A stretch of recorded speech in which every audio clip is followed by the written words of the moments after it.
And welcome. This is Impact 2022, our continuing conversation where we talk about all types of relevant topics from race, religion, current events, everything that you can possibly think of.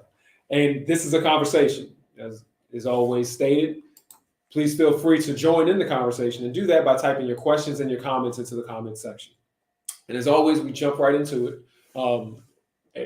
And today is no different. It's a lot of things we can talk about. It's a lot of things we could talk about. Right now, there's a Georgia Senate race between Herschel Walker and Reverend Warnock. Not talking about that. There's a bunch of different issues going on around the country. Some very weird ones from people passing legislation to check the genders of high school students by having a genitalia check. Yeah, we could talk about that. We're not going to talk about that one either.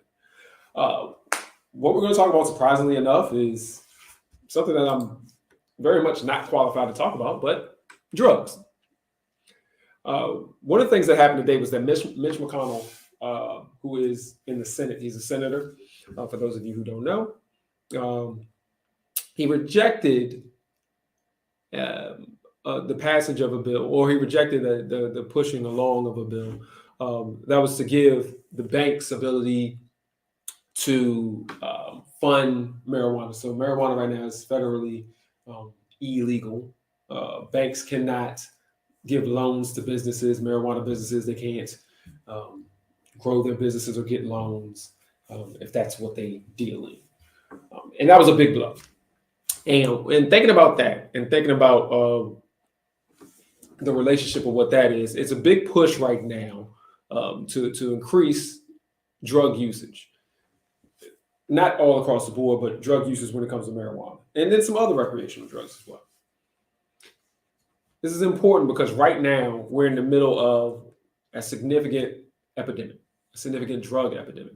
And our drug epidemic has been classified basically by different groups in the CDC as an epidemic that is occurring with over-the-counter drugs like opioids, like fentanyl, synthetic opioids. That's what fentanyl is. Things like that. The stuff that's prescribed by doctors, and so it's a significant epidemic. The numbers are staggering. Since 1999, it's been over 800,000. So almost 1 million people have overdosed since then to now. So in a 22, 23 year span in the United States alone, almost 1 million people have overdosed on drugs. And as much as 2019, so just a couple of years ago, 71,000 people overdosed. They died from drug overdoses in 1 year in 2019. And one of the reasons that we have such a big drug epidemic is not because this is big recreational party time thing. For many people, they say that they're self-medicating. And the self-medication comes in the forms of when they're talking about self-medicating, it's for many people, it's the escape from, and I'm gonna read it exactly how they say it.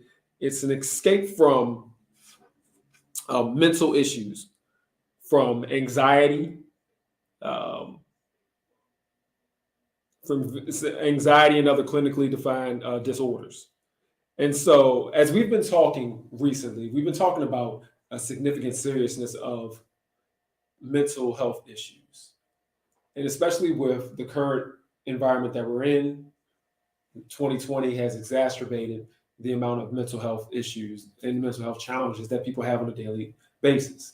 And one of the results of that has then been this push towards self-medication. And so as we talk about the rise of drug use, it's less of recreational drug use. And even though it is still recreational in some senses, it's less of just recreational, like, hey, I'm taking drugs because I'm partying. It's a lot of people who are self-medicated. They're depressed. They have significant anxiety. They're worried about what's going on in the world. They can't find a way to fully function. They need something to get them through. Their lives are mundane. Whatever the reason and the rationale being, we have a significant amount of the population who are over-medicated, who are self-medicating, over-medicating, and also are medicating with absolutely no knowledge of what they're doing. And so that can include alcohol, that can include marijuana, that can include what we talked about, the opioids and the synthetic opioids. That includes all of just the regular stuff that you can find in people's medicine cabinets. That includes the cocktails when you're mixing things like cough syrup and pills, or you're mixing alcohol with the different types of drugs. That includes hallucinogenics, all of that stuff. People are trying to find ways to self-medicate, to solve their problems, to solve their mental health problems, to solve their anxiety problems, their social problems. They're trying to solve it themselves, and they're doing it through drugs. And as a result of that, each year, the numbers of people who are overdosing, whether it be a fatal overdose or a non-fatal overdose, keeps increasing. It's a big issue. So on one side, you have a drug issue, illegal drugs and legal drugs, but you have illegal activities all around. You have a drug issue. Then on the other side, you have a mental health issue. What are we going to do is the question. And there are multiple approaches. So on one, there's people who are looking on the approach of drugs are bad, these are criminal activities, these are bad activities. And we need to stop this by limiting the amount of drugs that the pharmacies and the pharmaceutical companies are able to push on people, limiting the amount of access they have to different recreational drugs. We have that on one side. And on another side, we definitely have the concentration and the understanding that many of the people who are taking these drugs are trying to self-medicate for some reason. And then it comes down to just overall as a society, what do we do? And how do we feel about it? Like, how do people personally feel about it? I mean, we all know someone who self-medicates, whether it be something as simple as, I can't handle it. I'm stressed out. I need to have a beer every day, multiple times a day. And I can't just drink one to relax. I need to drink to the point of where I pass out or I can't function because I need to forget what's going on, or I just can't make it through the day. Or the same thing with the pills where, I get home and I just can't handle everything that's going on in my head and I need to pass out. I need this to relax. I can't handle life.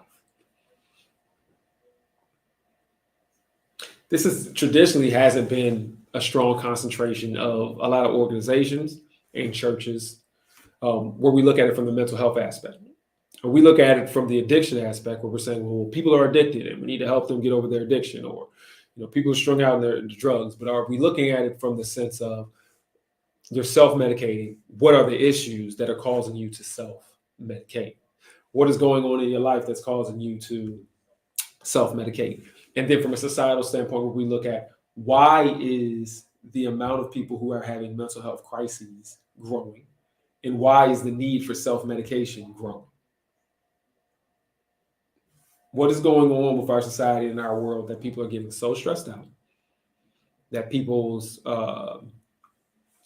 mental health is just so unhealthy, such in a bad place?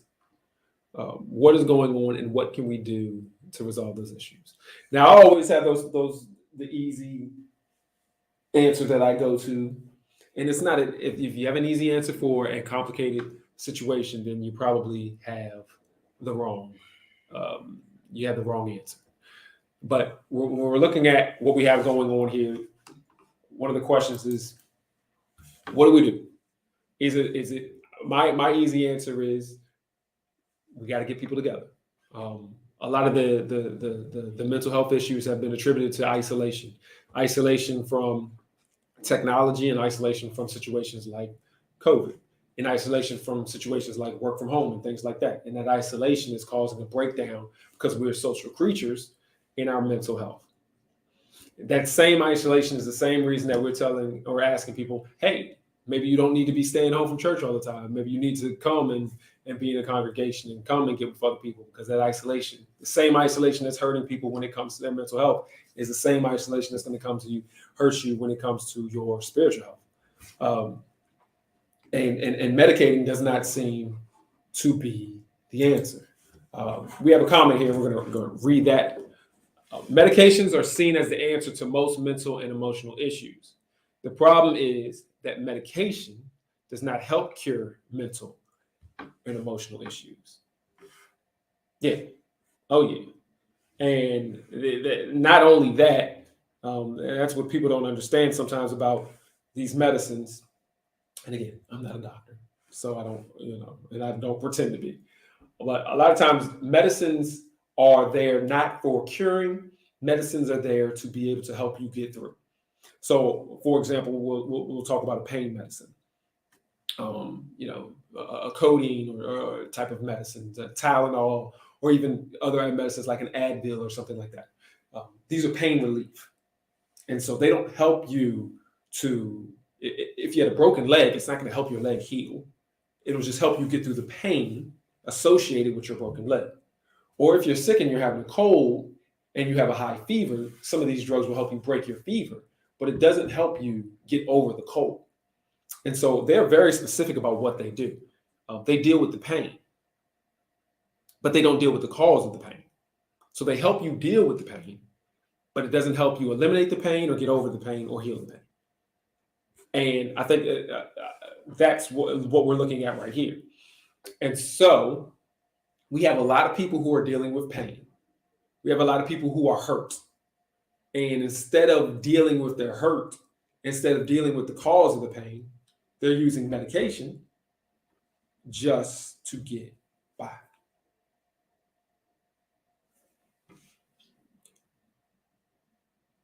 Now, that doesn't work. That doesn't work. If alcohol is your medication of choice, your self-medication of choice, and you drink it all the time, there is nothing that alcohol is ever going to do to cure and solve whatever issue that you're going through that's making you drink. And so how do we get people to the point of where we're healing the problems, or we're fixing the problems if they're fixable or if they're healable, instead of just continuing on and numbing the pain so that they can continue on and make it through the day? In some cases, you need that. Some cases, there's some things that's not going to go away. A lot of people are dealing with depression. And one of the depressions that comes naturally in life is as people get older, a lot of people have to deal with their mortality. People around them may pass away. They may be getting older. They may get sick themselves, and they have to deal with that mortality. And that causes a lot of depression and confusion that's going on with people. You can definitely just deal with that by just drinking every day, or using some other drug to just take yourself away from that situation. But the reality of the matter is that it's still going to be there. You're still going to have to take the drug.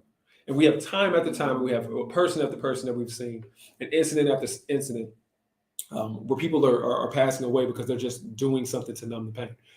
And so as the counseling environment, the church environment, I think one of the things that we have to concentrate our efforts toward when it comes to this drug epidemic is healing or addressing the actual cause of the pain. And the one that I look towards, the one that I concentrate on, is just the current ones of isolation. As you talk to younger people, as much as they are interacting, and I know I've talked about this multiple times, but I think it's so important. As you talk about people and their interactions with one another, and how a lot of them don't know how to communicate, can't face-to-face communicate. They can communicate over text or online, but their communication skills, their people skills are lacking. And young people lack people skills anyway. But through the fact that they have to go to school, through the fact that they have friends and organizations and things like that, they they learn to communicate. They learn to interact with other people, and then they're able to learn to deal with the different adversities that come in life with dealing with other people. Well, the more that we push ourselves away, whether it be voluntarily through, again, the internet and all of those opportunities, or whether it be through the forced interactions where we can't get together because of the type of diseases that may be going around or the type of job that we may have. We're not giving people the opportunity to socialize and be together. And that's good for your mental health. We are social creatures.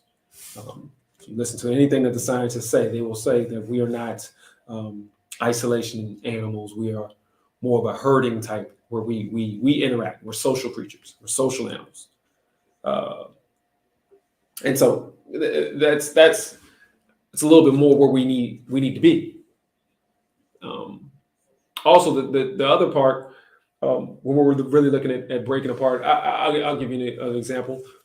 Parents are actually forcing a lot of their fears on children. You know, sound like the old man, but you know, when I was young, hop on our bikes, ride all up and down the neighborhood, far away from the house.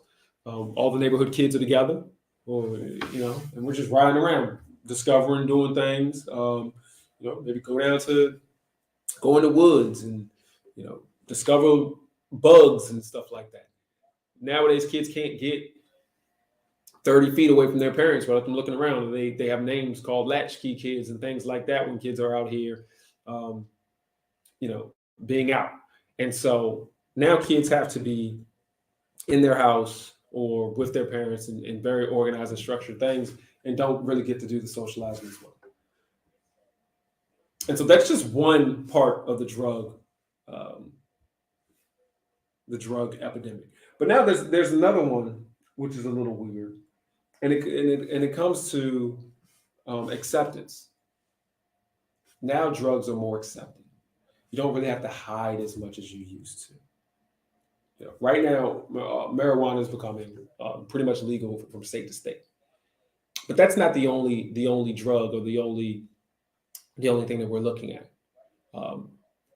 Many groups have now, in their effort to decriminalize a lot of drugs because of the disproportionate effect that it has on people of color, it also has normalized the ability for people to partake in drugs, say that they partake in drugs.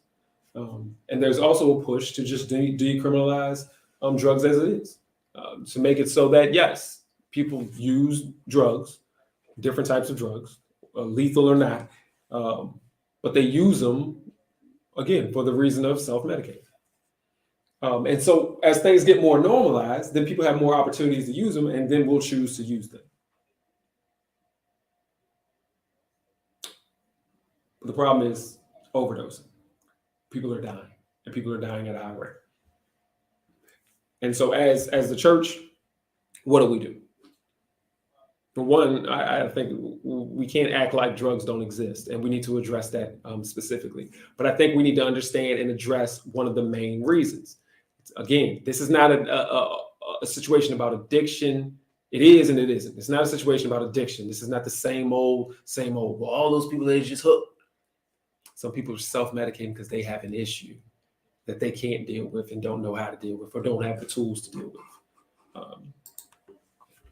The church should be in a place of healing. The question is, does the church see itself as a place and source of healing? Does the church that it is, or more importantly, that Christ is a source of healing? Yeah. And then that becomes a sticky one. So the church being a place of healing, do we see ourselves as a place of healing? Because again, drugs don't heal. Drugs can only get rid of the particular hurt or pain. They can numb the pain. They can get you through the pain. But there is no healing going on there. There's no fixing going on there. There's no improvement. You're just taking it just so you can make it through. And hopefully, maybe hoping that something else helps you improve along the way. But the church, yeah, if we're going to heal, if Christ can heal, then we should be accepting of anyone with issues or drug issues and things like that, because they're just medicating to get through, but we're here to actually heal you. Sometimes you know, medically, sometimes you have to be on medication so they can then start the healing process. So we got to get the swelling down so that we can actually get to what we need to get to. So if you broke your leg, we need to get the swelling down so we can actually get to your leg so that we can go ahead and place it back in the right place. So, as much as people want to say, all right, let's get rid of the drugs, or, oh, you need to stop drinking, or you need to stop doing that. Maybe you don't. Maybe that's what you need to do. But we need to concentrate on healing whatever the underlying issue and the problem is, so that you may not need to do that as much. And there's many different issues, and I'm not trying to sit here and talk like I'm authority on drugs, because I am probably the least informed when it comes to drugs. But yeah, I think we need to concentrate in the church on healing and being able to heal people's issues, and realizing that this mental health portion is significant and real. And I think we need to stand in our confidence and let people know that the church is a place that can participate in the process of mental health. It's not sit here and say, well, don't go to a therapist, come to the church. Not saying that. More so of what I hear every single day when my son is watching TV and they're bringing up cereal, and they say, eat this cereal. It's part of a well-balanced breakfast. It's just one of the parts. And they'll show the cereal, and then they'll show a bowl of fruit, and they'll show that milk, and maybe like a juice. But what you know is cereal is a part of a well-balanced breakfast. And so if you have mental issues, or feel like you're going through a tough time, or your child is going through a tough time, and you're saying to yourself, well, I'm going to take them to a therapist, or I'm going to take them to somebody else. Well, understand that that's a part of a well-balanced breakfast. The other part of your balanced breakfast is taking them to church, having them grounded in faith, in God, in a religious grounding. And so if you're only going to give them the cereal, but you're not going to provide the juice or the bowl of fruit, then you're just giving them a bunch of sugar and empty calories. You're giving them the wheat that they need, the fiber, but you're not giving them all the rest of the stuff. And I think that that's the same thing that we're doing now by only concentrating on therapy and drugs to handle our issues, and instead of a full, well-balanced approach, your mind, body, and soul, as they say. And so drugs, again, that's what we're looking at, drugs. The church's role, I think, in the drug epidemic is making sure, as what was stated, is that we concentrate on the healing, that we concentrate on the mind, body, and soul part, but we can also do others. And I think it's a responsibility for us to remind people that, look, if you or somebody in your family or whoever, somebody in your circle is going through something, that church is a part of the process, that God is a part of the process of getting your mental correct. Now, there's a bunch of reasons, and we always there's a bunch of reasons and a bunch of people who are blocking that particular situation. A bunch of people who are misrepresenting us, and this is a common theme, misrepresenting, and so it's turning a lot of people off. For every person that you have, and you sit back and we'll say, well, mental health will help you, we can help with your mental health. And then you look at some of these celebrities that go out here talking about, yeah, Jesus, and I'm a defender of the Christian, whatever, and they are the looniest, craziest people that you'll ever meet. It doesn't look good for us. If I'm on the outside looking in, I'm like, look at all these crazy folk who believe in God, like they're nuts. It doesn't look good for us. It doesn't help those situations. And so I think we just have to, I don't know what the solution is to that, other than we have to be prudent in the fact that, if you're looking at a celebrity as a representation of what it means to be a Christian, then you're just lost. And that is not who we are. You need to look at some real, regular people. Anybody on TV may not be the correct representation of who we are. You need to do some real life, real people, go to a church in person and see what this is all about. Because just like what you see on Facebook isn't real. You see your friends out there and you think they out here jet setting and doing all this stuff. Yet They sitting right beside you at work. So I mean, they can't be doing but so much. Just like that, life isn't real. What you see on TV when you have these TV personalities, these TV religions, these TV Christians, probably isn't real as well. And you so get some real authentic by seeing it in person. This must show itself as a source of healing. People came to see Jesus because he showed himself as a source of healing. Yeah. And if healing should, and again, that's what I think that's why, again, people have to come face to face and in person, because you can see the healing that's been taking place. It's hard to see that from the house. It's hard to see that online. But if you came, and I'll say this church, for example. So if you came in to Amani Christian Ministries, you can see the healing that's been taking place in real time. You can see the healing that's been taking place in people's lives. You can hear about the healing that's been taking place in people's testimony. And I think that's what's necessary and what's needed. And so if I'm somebody who's been self-medicating because I'm hurt and I need healing, and I come into the church or I come into an environment where there's some Christian people and I can see healing taking place, I can hear about healing taking place, I think that's going to be much, much more beneficial to me than a lot of other activities. And again, that's a part of your well-balanced practice. All right. That's it. I appreciate the questions and the comment. Well, not questions, but the comments. This is a real issue. And I encourage you to continue to think on about it and think about what are some of the solutions that can be provided. Remember, people are self-medicating. They are hurting, but people are overdosing and they're dying. And the numbers are not going down, they're increasing. And it's not just, it's all across the board. It's not just young people, it's not older people, it's everybody. And so I encourage you to think about this issue. I encourage you to get involved in this issue. I encourage you to just really think about who in your circle may be self-medicating, and reminding people that the chief healer, I'll say, is Jesus Christ and the church. All right. Just as always, a reminder that we're here every week, 8 o'clock. And also on Thursdays at 7, we have Thursday Thirst, same place, YouTube, Facebook. And on Sundays as well, we have service at 10 o'clock. All right. Thank you. This is Impact 2022. Have a good one and have a good night.